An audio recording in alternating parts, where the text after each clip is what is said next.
नमस्कार दोस्तों, स्वागत है आपका एक बार पुनः गवर्नमेंट पीजी कॉलेज कोसिया के यूट्यूब चैनल। आज का हमारा टॉपिक जो है वो है बेसिक थर्ड ईयर का बायोटेक्नोलॉजी का सेल थ्योरी। तो हम शुरुआत करेंगे सेल थ्योरी से, और चूंकि सेल थ्योरी की शुरुआत कर रहे हैं हम, तो हमें सेल के बारे में पहले पता होना चाहिए, तब हम पता करेंगे कि सेल थ्योरी क्या है। तो अगर हम इसकी मोटे मोटे कंसेप्ट पर जाए तो ये हम सबको पता है कि सेल थ्योरी के तीन टेनेट्स या तीन पोस्टुलेट्स या तीन सिद्धांत हैं। इसमें से पहला सिद्धांत है कि सभी लिविंग ऑर्गेनिज्म जो है वो कोशिकाओं के बने हुए हैं। दूसरा इसका पोस्टुलेट जो है वो है कि सेल अपने आप में या कोशिका अपने आप में प्रत्येक जीव की क्रियात्मक और संरचनात्मक इकाई है। और जो तीसरा पोस्टुलेट है वो है कि प्रत्येक सेल पूर्ववर्ती कोशिका यानी प्री एग्जिस्टिंग सेल से ही बनी हुई है। लेकिन ये पोस्टुलेट जो है वो कैसे आए हैं, किसने दिए हैं और इसके पीछे की हिस्ट्री क्या है, इसी को हम आज पूरे टॉपिक में पढ़ेंगे सेल थ्योरी के अंतर्गत। तो हम सबसे पहले लेते हैं इसकी हिस्ट्री के बारे में। वैसे तो सेल थ्योरी का देने का जो क्रेडिट जाता है वो दो साइंटिस्ट को जाता है। एक साइंटिस्ट है स्लाइडेन और दूसरे साइंटिस्ट है श्वान। लेकिन क्या केवल इन दो वैज्ञानिकों का योगदान है पूरी सेल थ्योरी के अंदर? नहीं, क्योंकि अगर हम सेल की बात करें तो सेल थ्योरी से पहले सेल का कंसेप्ट पता होना चाहिए कि सेल कहाँ से डिस्कवर हुई, किसने डिस्कवर की, सेल शुरुआती दिनों में कैसी लोगों को कैसे पता चला कि ये सेल है क्या है। तो हम इसकी हिस्ट्री की बात करते हैं, और इसकी हिस्ट्री के लिए बिना माइक्रोस्कोप के इन्वेंशन के हम सेल को नहीं जान पाए थे। जैसे 15वीं शताब्दी से पहले तक एक आम धारणा थी कि किसी भी जीव की उत्पत्ति जो है वो स्पॉन्टेनियस हुई, स्वतः जन्म सिद्धांत, जो इसको हम स्वतः जन्मवाद सिद्धांत बोलते हैं। और ये जो सिद्धांत था वो बहुत पॉपुलर था उस समय, अरिस्टोटल के समय बहुत पॉपुलर था ये सिद्धांत कि प्रत्येक जीव, जैसे मिस्र के अंदर ये मानते थे कि नील नदी की जो कीचड़ है उस कीचड़ से मेंढक और मगरमच्छ की उत्पत्ति हुई है। रोम के अंदर ये मानते थे कि पसीने से भीगी हुई कमीज को अगर हम गोदाम के अंदर रख दें तो उससे चूहे उत्पन्न हो जाते हैं। तो ये जो सारी थ्योरीज थी वो सारी थ्योरीज थी स्पॉन्टेनियस थ्योरी। लेकिन समय के साथ में कई सारे साइंटिस्ट, कई सारे खोजकर्ताओं ने विज्ञान के अंदर रुचि दिखाई, और उन्होंने सबसे पहले, अगर हम बात करें माइक्रोस्कोप के इतिहास की बात करें, वैसे तो चीजों को बड़ा करकर देखने का इतिहास काफी पुराना है। जैसे फर्स्ट सेंचुरी बीसी के अंदर भी रोमन्स ने कुछ ऐसे ग्लास, कांच के ग्लास बनाए थे जिनसे हम चीजों को बड़ा कर देख सकते हैं।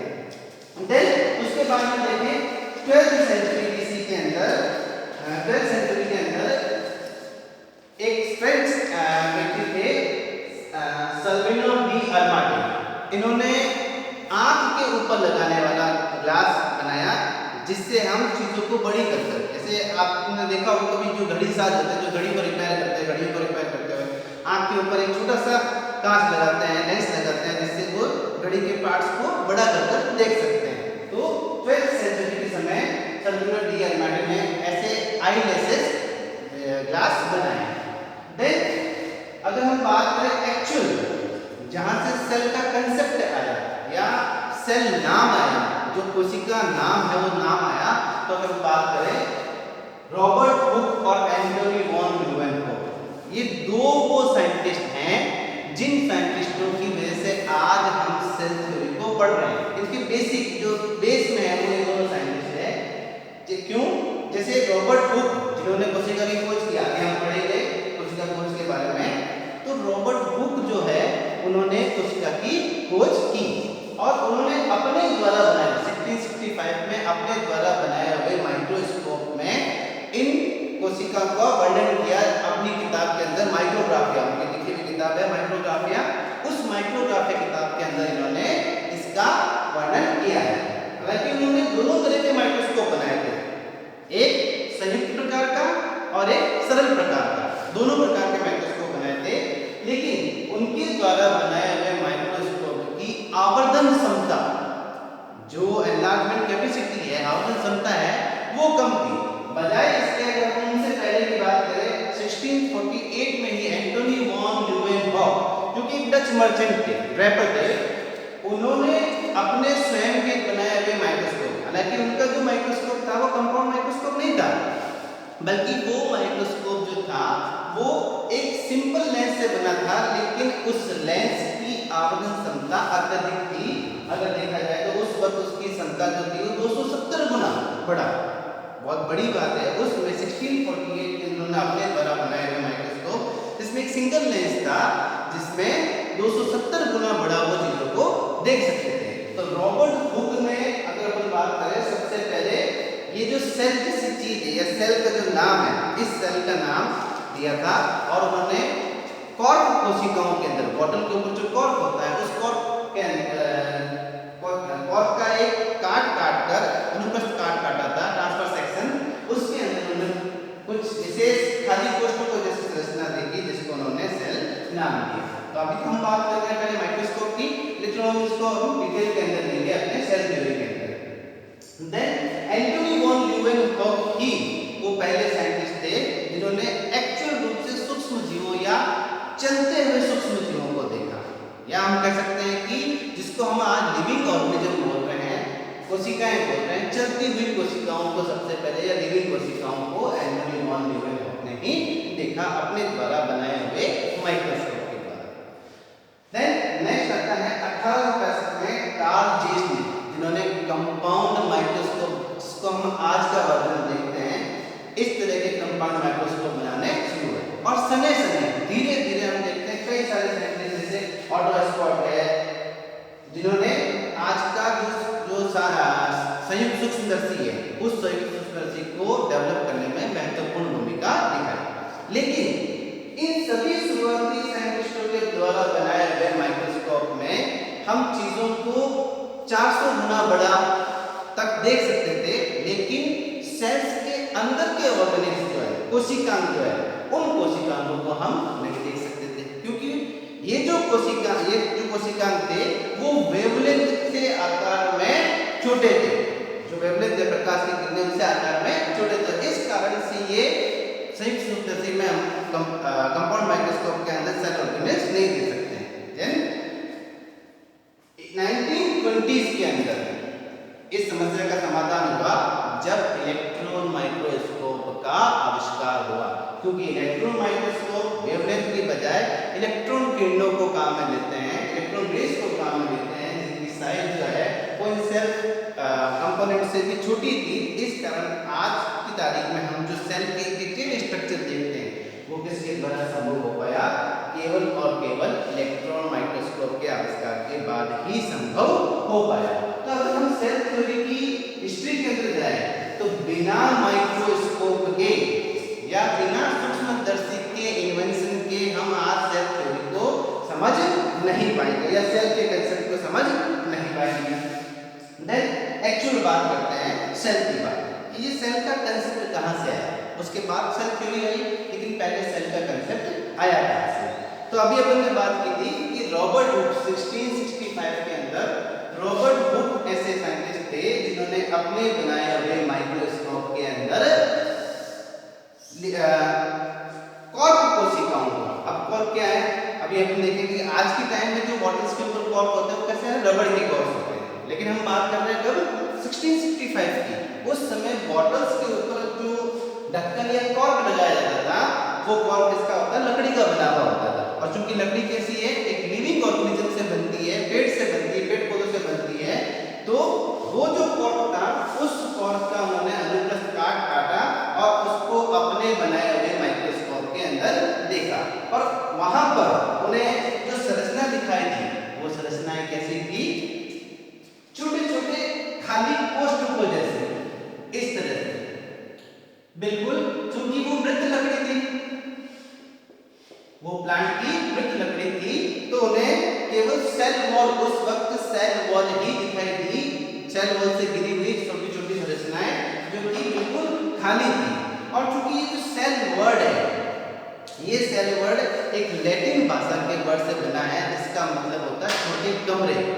जैसे आज भी तुम सुनते होगे कि जैसे जो बौद्ध monk होते हैं वो छोटे छोटे सेल के अंदर रहते हैं अपनी तपस्या करने के लिए। इसी तरह से जेल के अंदर भी छोटे छोटे सेल बनाए जाते हैं बड़े या खूंखार अपराधियों को रखने के लिए। तो चूंकि इनको ये ऐसे रहते हैं जैसे कोई छोटे कमरे जैसे हैं, छोटे रूम जैसे हैं, इसीलिए उन्होंने इसका नाम जो है लैटिन भाषा के शब्द सेल से लिया और इसका नाम क्या रखा, सेल रखा। इसको हम आज भी सेल के नाम से जानते हैं।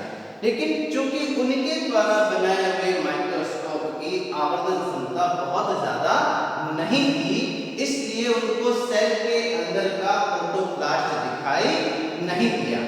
और यही कारण है कि भले ही उन्होंने सेल जैसे स्ट्रक्चर को देखा रॉबर्ट हुक ने, लेकिन वो भी उस समय चूंकि 15वीं शताब्दी का जो स्पॉन्टेनियस थ्योरी वाला सिद्धांत था उसके प्रभाव में थे और अल्टीमेटली उन्होंने भी यही माना कि लिविंग सेल जो सेल्स है या जो ऑर्गेनिज्म है, जीवित ऑर्गेनिज्म है, वो स्पॉन्टेनियसली ही ओरिजिनेट हुए हैं, स्वतः जनन हुआ है। लेकिन उनकी इस थ्योरी को झटका कब लगा जब एंटोन वॉन ल्यूवेनहोक जो कि एक डच मर्चेंट थे, जहाज से यात्रा करते रहते थे, लेकिन उनको खोज का शौक था या क्यूरियोसिटी थी लिविंग ऑर्गेनिज्म के प्रति, तो उन्होंने अपने द्वारा बनाए हुए माइक्रोस्कोप के अंदर कई सारी छोटी छोटी लिविंग ऑर्गेनिज्म को, एक कोशिकीय लिविंग ऑर्गेनिज्म को देखा। जैसे बरसात के खड़े पानी की बूंद के अंदर, दांत की कुर्चन में, जो उनके स्वयं की दांत की कुर्चन थी, उनके दांत की कुर्चन के अंदर, मल के अंदर, नाली के पानी के अंदर, जब उन्होंने देखा कि कई सारे छोटे छोटे एक कोशिकीय जीव उनको दिखाई दिए जो कि मूवमेंट थे, जो कि चल रहे थे ना, तो चलने वाले या लिविंग ऑर्गेनिज्म की जो थ्योरी थी वो सबसे पहले कहां से आई, एंटोनी वॉन ल्यूवेनहोक से आई। और यहीं से उन्होंने स्पॉन्टेनियस थ्योरी जो थी उसको चैलेंज करना शुरू कर दिया, क्योंकि स्पॉन्टेनियस थ्योरी ये कहती है कि जीव स्वतः जनन हो रहे हैं। हालांकि उन्होंने बाद के अपने कई सारे पेपर्स में सूक्ष्म जीवों से नए जीवों की उत्पत्ति के बारे में बताया है, लेकिन वो उसको प्रूफ नहीं कर पाया, क्योंकि उस वक्त वो एक्चुअल रूप से इसके बारे में इतना नहीं जानते थे। इसलिए उन्होंने कोशिकाओं के बारे में बताया, लिविंग ऑर्गेनिज्म के बारे में बताया, लेकिन वो लिविंग ऑर्गेनिज्म ही एक जीव की उत्पत्ति का कारण है कि वो सेल्स जो है वो ऐसा सिद्ध नहीं कर पाए, जो एंटोनी वॉन ल्यूवेनहोक है। देन हम बात करें अगर एंटोनी वॉन ल्यूवेनहोक की, तो उन्होंने ही आगे जाकर ह्यूमन सेल्स या स्पर्म सेल्स को भी सर्वप्रथम उन्होंने ही देखा और उन्होंने ये पता लगाया कि ह्यूमन का जो सीमेन है उसके अंदर कुछ छोटे छोटे स्पर्म्स टाइप या कोई ऐसी कोशिकाएं होती है जो मूवमेंट करती है, मोटाइल करती है और एग से फ्यूज होती है, एग के प्रति आकर्षित होती है। तो यहाँ से भी एक कंसेप्ट आना शुरू हुआ कि सेल जो है वो पूर्ववर्ती कोशिकाओं से ही बने, जीव जो है वो पूर्ववर्ती कोशिकाओं से ही बने हुए होंगे।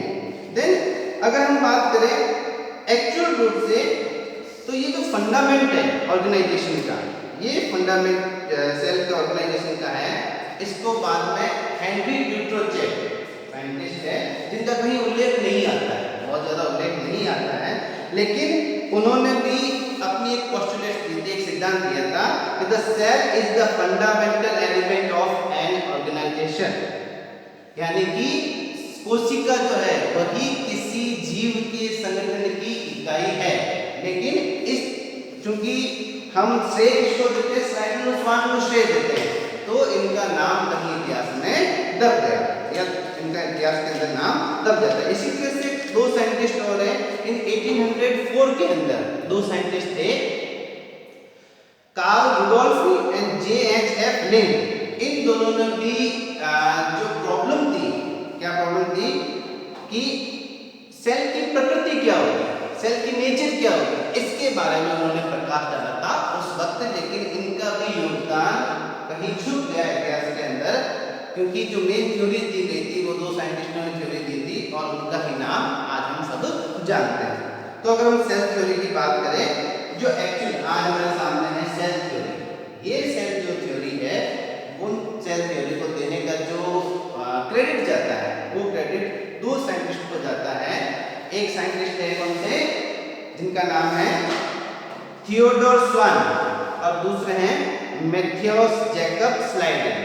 जिसमें से स्लाइडेन जो थे वो बॉटनिस्ट थे और जो थियोडोर स्वान थे वो जूलॉजिस्ट थे। इन दोनों ने अलग अलग जगह पर सेल थ्योरी या इससे पहले तक सेल के बारे में जितनी भी इंफॉर्मेशन थी उन इंफॉर्मेशन के आधार पर सेल थ्योरी दी और इस सेल थ्योरीज के दो मेन कंटेंट थे। तीसरा कंटेंट बाद में जुड़ा जिसको देने का श्रेय रुडोल्फ विर्चोव को जाता है, लेकिन उसका भी कहीं उल्लेख नहीं मिलता है। तो जो दो टेनेट्स उन्होंने दिए थे वो टेनेट्स था, पहला टेनेट्स था all living things composed of cell और सेल लाइक स्ट्रक्चर, यानी कि प्रत्येक जीवित जीव या प्रत्येक जीवित जीव इस पृथ्वी पर जो भी हमें दिखाई देता है वो किसका बना है? सेल, कोशिका या कोशिका जैसी संरचना से बना हुआ है।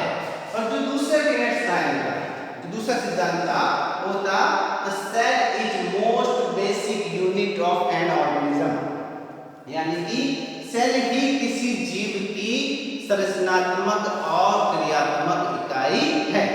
ये दोनों पोस्टुलेट्स, ये दोनों सिद्धांत जो है वो इन दोनों साइंटिस्ट ने दिया। लेकिन तीसरा जो सिद्धांत जिसको आज हम सेल थ्योरी का पार्ट मानते हैं कि all cell arise from pre existing cells, इसको एक्चुअल के अंदर अगर देने का श्रेय जाता है तो रुडोल्फ विर्चोव को जाता है, जिन्होंने इस सिद्धांत को दिया था प्री एग्जिस्टिंग सेल को।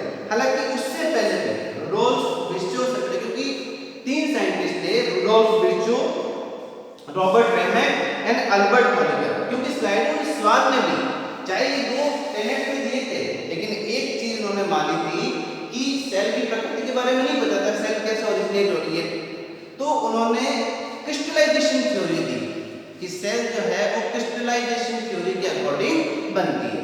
हालांकि ये भी उनका खुद का सिद्धांत नहीं था, जो क्रिस्टलाइजेशन की थ्योरी थी वो बार्टले ड्यूमार्टियर का था, लेकिन उन्होंने इसको स्वयं के आधार पर मानकर कहा कि जो सेल्स है वो क्रिस्टलाइजेशन थ्योरी के द्वारा बनती। लेकिन बाद में तीन साइंटिस्ट जो थे रॉबर्ट रेमैक, रुडोल्फ विर्चोव और एल्बर्ट कोलिगर, इन तीनों ने ही इस क्रिस्टलाइजेशन थ्योरी को नकार दिया।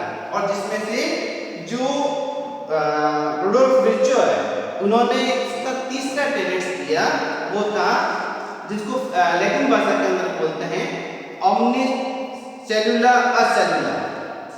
इसका अगर हम रूपांतरण करें, ट्रांसलेट करें, तो इसका मतलब होता है कि सेल प्री एग्जिस्टिंग सेल से ही बन सकती है, या कोई भी जो लिविंग सेल्स है वो किसी पूर्ववर्ती कोशिका से ही बनी हुई है। तो ये तीनों ही जो पोस्टुलेट्स है, इन तीनों टेनेट्स और पोस्टुलेट्स को आज हम सेल थ्योरी के रूप में जानते हैं। लेकिन समय के साथ में आज अगर अपन सेल थ्योरी की बात करें तो उसमें केवल ये 3 पॉइंट या ये 3 सिद्धांत ही इंक्लूड नहीं है।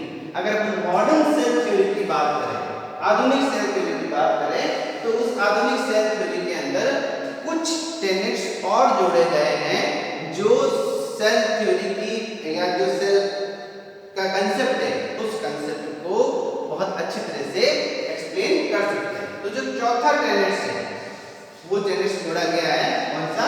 The activity of an organism depend on total activity of an individual, यानी कि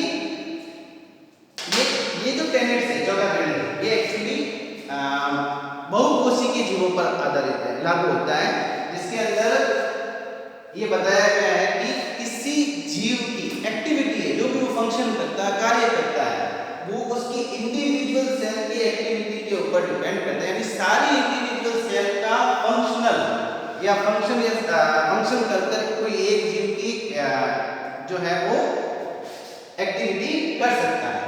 तो activity of an organism depend on the total activity of an individual. उसकी टोटल जो जितने भी सेल्स हैं उसके अंदर, उन सारी सेल्स की टोटल एक्टिविटी के आधार पर उसकी एक्टिविटी होती है। यानी कि सारी सेल्स जो है मिलकर फंक्शन करती है, तब कोई एक मल्टी सेलुलर ऑर्गेनिज्म जो है वो कोई एक्टिविटी कर सकता है।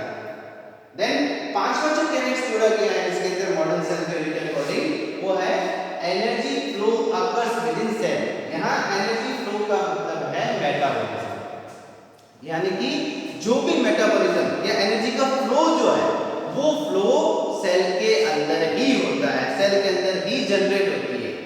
इसीलिए हम लिविंग और नॉन लिविंग की अगर बात करें तो लिविंग और नॉन लिविंग के अंदर अगर यूं तो कई सारे उसके अंदर बता सकते हैं लिविंग और नॉन लिविंग के अंदर, लेकिन जो बेसिक जो मेन दोनों के बीच में डिफरेंस है वो क्या है? स्वतः एनर्जी उत्पन्न होना उसके अंदर। जैसे अगर हम बात करें, हमारे सामने पंखा है, हम पंखे का स्विच ऑन करते हैं, पंखा चलने लग जाता है, लेकिन हम इसको लिविंग ऑर्गेनिज्म नहीं मानते। इसमें भी एनर्जी फ्लो हो रहा है, लेकिन इसमें लिविंग ऑर्गेनिज्म नहीं मानते हैं। लेकिन एक सेल के अंदर एनर्जी फ्लो जो है, मेटाबॉलिज्म जो है, वो स्वतः होता है। उसके अंदर एनर्जी उत्पन्न होती है, जिसकी वजह से वो सेल फंक्शन करती है, डिवाइड होती है, रिप्रोडक्शन करती है। इसी कारण हम उसको लिविंग ऑर्गेनिज्म बोलते हैं। तो जो पांचवा पॉइंट है वो है सेल मेटाबॉलिज्म से संबंधित, कि सेल के अंदर एनर्जी फ्लो होना आवश्यक है, या सेल के अंदर ही एनर्जी फ्लो या मेटाबॉलिज्म होता है। छठा कंसेप्ट जो है इसका वो है सेल कंटेन जेनेटिक मटेरियल। अब हम चूंकि आज की तारीख में हम जानते हैं कि किसी भी जीव का, इस पृथ्वी पर जितनी भी स्पीशीज है पेड़ पौधे जंतुओं की, सभी के अंदर अपने स्वयं के जैसी सेल बनाने की इंफॉर्मेशन मौजूद है, और जिसको हम आज की तारीख में जानते हैं डीएनए और आरएनए, यानी कि जेनेटिक मटेरियल। और ये जो जेनेटिक मटेरियल है, यही उस जैसे जीव की सूचना को एक पीढ़ी से दूसरी पीढ़ी में लेकर जाती है, जिससे उसके जैसा ही जीव उत्पन्न होता है। तो जो छठा टेनेट है सेल थ्योरी का वो है कि प्रत्येक जीव के अंदर या प्रत्येक कोशिका के अंदर, जीव की बात हम कोशिका की बात कर रहे हैं, प्रत्येक कोशिका के अंदर एक आनुवंशिक पदार्थ होगा जो उसके जैसे सेल को बनाएगा, ऑफस्प्रिंग के अंदर उसकी सूचना को लेकर जाएगा। देन लास्ट जो इसके अंदर टेनेट जुड़ा गया है वो है all cells are basically same in chemical composition in a similar species. यानी किसी एक प्रकार की प्रजाति के अंदर जो सेल है उसका केमिकल कंपोजिशन लगभग समान होता है। जैसे अगर हम बात करें ह्यूमन एक प्रजाति है, अगर पेड़ पौधे की बात करें तो जैसे नीम एक प्रजाति है, पीपल एक प्रजाति है, तो हम पीपल के सैकड़ों प्लांट्स देखें तो हर प्लांट्स के अंदर हमें उसका जो बेसिक केमिकल कंपोजिशन यानी कि जो डीएनए अरेंजमेंट है, जो सूचनाएं हैं, जो उस जाति विशेष की विशेषता है वो हमें दिखाई देती है। जिससे ये पता चलता है कि नीम से नीम का पौधा ही बनेगा, पीपल से पीपल का पौधा ही बनेगा, ह्यूमन से ह्यूमन ही बनेगा, या और किसी ऑर्गेनिज्म से उसके जैसा ही ऑर्गेनिज्म बनेगा। तो आज की तारीख में हम सेल थ्योरी के साथ में मॉडर्न सेल थ्योरी को भी, या मॉडर्न सेल थ्योरी के जो टेनेट्स है, जो सिद्धांत है, उनको भी इंक्लूड करते हैं। तभी जाके हम किसी सेल का एक कंप्लीट कंसेप्ट समझ सकते हैं। देन हम अगर बात करें इस सेल थ्योरी का तो इसके कुछ अपवाद भी हैं, क्योंकि सेल थ्योरी क्या कहती है सबसे पहले कि सबसे पहला क्वेश्चन इसका जो टेनेट्स है वो क्या है? All living things composed of cell. प्रत्येक जीव कोशिका या कोशिका जैसी संरचना से बना। और कोशिका हम किसको बोल रहे हैं? अगर कोशिका की डेफिनेशन दें तो जिसमें प्रोटोप्लाज्म हो, जिसके चारों तरफ सेल मेम्ब्रेन हो, और अगर प्लांट सेल की बात करें तो सेल मेम्ब्रेन के साथ साथ में उसके ऊपर सेल वॉल भी होना आवश्यक है। तो वायरस अपने आप में एक ऐसा जीव है जो इस टेनेट्स पर के अकॉर्डिंग नहीं बैठता है, क्योंकि उसके ऊपर किसी प्रकार की सेल मेम्ब्रेन नहीं है, प्रोटोप्लाज्म नहीं है उसके पास में। तो वायरस को हम सेल थ्योरी का अपवाद मान सकते हैं। क्यों मान सकते हैं? क्योंकि वायरस एक्टिव कब होता है? अभी अपन देखो इतने सारे इसके जो टेनेट्स देखे उसमें हमने ये भी चीज देखी थी कि energy flow occurs within a cell. किसी सेल के स्वयं के अंदर एनर्जी फ्लो या मेटाबॉलिज्म होता है। अगर हम वायरस की बात करें तो उसके स्वयं के अंदर किसी प्रकार का मेटाबॉलिज्म नहीं होता है। वो कब एक्टिवेट होता है? जब वो किसी लिविंग ऑर्गेनिज्म के अंदर जाता है और उसकी मशीनरी को यूज में करता है। क्योंकि वायरस स्वयं बना हुआ किसका है? केवल और केवल प्रोटीन और जेनेटिक मटेरियल का। इसीलिए वो किसी जीवित जीव के बाहर कैसे रहता है? निर्जीव की तरह रहता है। और किसी लिविंग ऑर्गेनिज्म के अंदर जाकर वो सजीवों की अनुपाती व्यवहार करता है। इसीलिए सेल थ्योरी का अपवाद, इसलिए वायरस को हम सेल थ्योरी का अपवाद मान सकते हैं। तो ये हमारा आज का जो टॉपिक था वो सेल थ्योरी के ऊपर रिलेटेड था। अगर आप लोगों को पसंद आया हो तो इसको जरूर लाइक कीजिए और जो हमारा चैनल है गवर्नमेंट पीजी कॉलेज ओसिया का उसको जरूर सब्सक्राइब कीजिए। अगले टॉपिक में हम फिर मिलेंगे, तब तक के लिए धन्यवाद।